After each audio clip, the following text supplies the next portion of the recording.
Today, we're talking about that moment where you are just so exhausted and a bit annoyed with dating, online dating, offline dating. But I recognize when people come to me with this complaint, it's mostly online because you're on these apps, you're swiping by, you message, seems great, you go on a date, doesn't work. You do it again. Swipe, message, no date, swipe, message, another date, doesn't work again.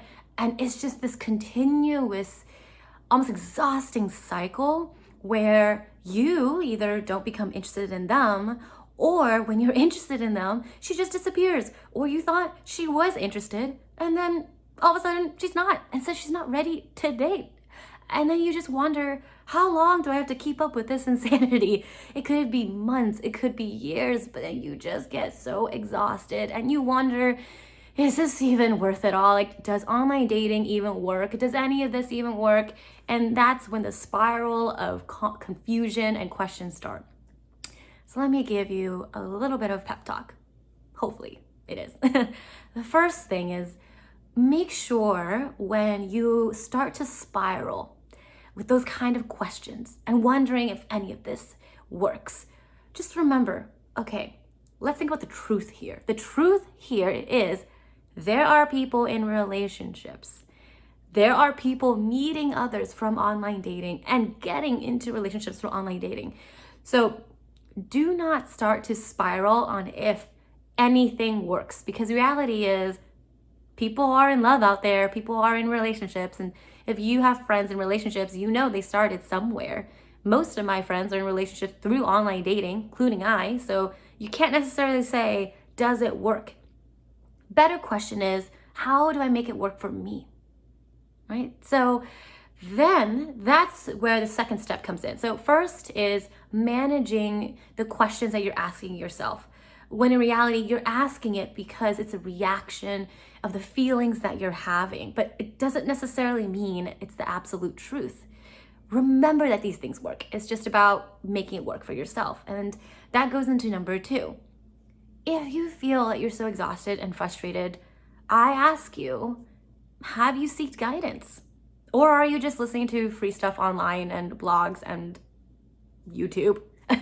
Right? Because most people in any area in their life, it doesn't have to be dating, it could be business, mindset, fitness. If they don't know what's going wrong or what's not working, they ask for help. So have you actually asked for help? And if you have, right, let's say you have worked with me. We went through literally every layer of your dating journey. Then comes a third, which is, and I tell this to any client who leaves my program, because at the end of the day, I don't know when the right girl is going to come by. I can never guarantee a girlfriend because I don't know if she's on the apps right now or if she's going to join the apps 2-3 months from now. But what I can do is I prepare my clients to make sure they can take on that opportunity when she does come by. I call it the dating funnel. So, you learn all the layers, you feel confident that everything looks good, you know what to do, and you just keep going until you find the right person. And the reality of dating is, once you feel like you have everything in the row, like lined up nicely, you have your mindset, that's healthy, you're taking care of yourself, you ask for guidance, so you know everything that, let's say, I've had to share because we've worked one-on-one. All it is now hoping that that person comes through the door. And unfortunately, we don't know the timing of that, because the reality of dating, if you really think about it, right, is we're looking for one person, that one person that will be with us for the long term. And do you know how many factors are involved in that? Right? It's finding that person who likes you at the same level, who finds you attractive and you find her attractive. And there's that chemistry that you both naturally, mutually have. It's hard to find. It's not supposed to be easy, or else everybody would be in relationships after like 2 matches, right? But many times we're not willing to settle.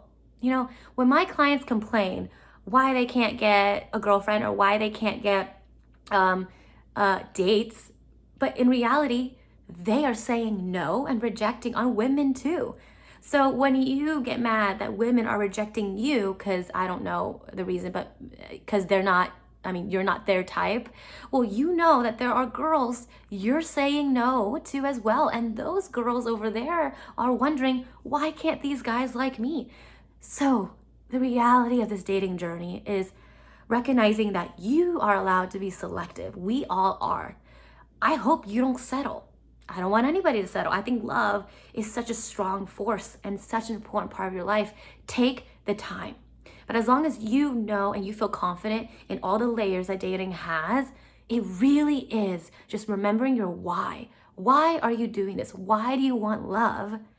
And like any goal, you keep moving forward in hopes that that person will come through the door. I've had clients that leave my program and get a girlfriend in 2 weeks to 2 years, but they didn't give up. They take a break here and there. Remember, guys, it's important to take a break. Like, don't burn yourself out. They'll take a break, but they'll get right back on the horse, continue everything that they've learned, and eventually I get that text where they'll tell me, Ruby, we moved in together. I'm really happy now, because they've believed and they're confident and they continue. But once again, we cannot rush this. You can't rush this process and all of a sudden think, I want a girlfriend right now. But all you can do is do your best in this moment and recognizing that it could take time. But you'd rather take the time to find that right person than to just settle and just hope for anybody that likes you, because then you're going to be even more unhappy down the road. I've always said it's better to be by yourself and alone, but feel good in who you are and confident in who you are, than be in a relationship with the wrong person. That's not good. And that just creates more sadness or more pain in your life for the long run. So recognize that. I know the dating journey is tough, but keep going and just remember why you're doing this. And that's what's going to pick you back up each time. And once again, as I've always said, no one ever said finding love is going to be easy, but it's always, always worth it. Thank you guys so much for watching. And please know, it's never too late. I've helped someone as old as 92 years old. So whatever age you're at, know that this is your dating journey and it's never too late for you to keep going. I hope that helped. Kind of a little bit of pet talk, but thank you guys so much for watching, and I'll see you in the next video.